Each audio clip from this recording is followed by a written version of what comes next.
RAB ১ এবং RAB ১৩ এর যৌথ অভিযানে প্রাইম ইউনিভার্সিটির পারভেজ হত্যা মামলার প্রধান আসামি মেহেরাজ ইসলাম গ্রেফতার। রংপুর প্রতিনিধি জিয়াউল ইসলাম জিয়ামের প্রতিবেদনে থাকছে বিস্তারিত।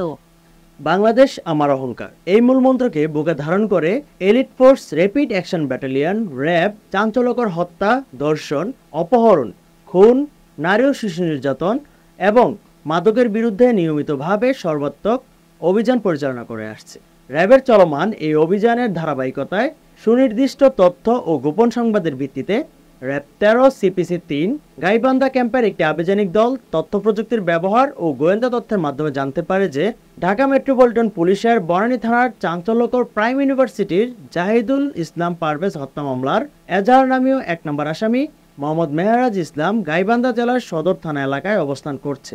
এরই প্রেক্ষিতে অভিযান পরিচালনা করে মেহেরাজ ইসলামকে আত্মগোপনে থাকা অবস্থায় র্যাব ১ সিপিসি ১ উত্তরা ক্যাম্পের সহযোগিতায় র্যাব ১৩ সিপিসি ৩ গাইবান্ধার একটি চৌকস আভিযানিক দল গাইবান্ধা জেলার সদর থানাধীন শাহপাড়া ইউনিয়নের ভবানীপুর গ্রামের জনৈক মোহাম্মদ এরশাদ হোসেনের বসতবাড়ি থেকে গ্রেফতার করে।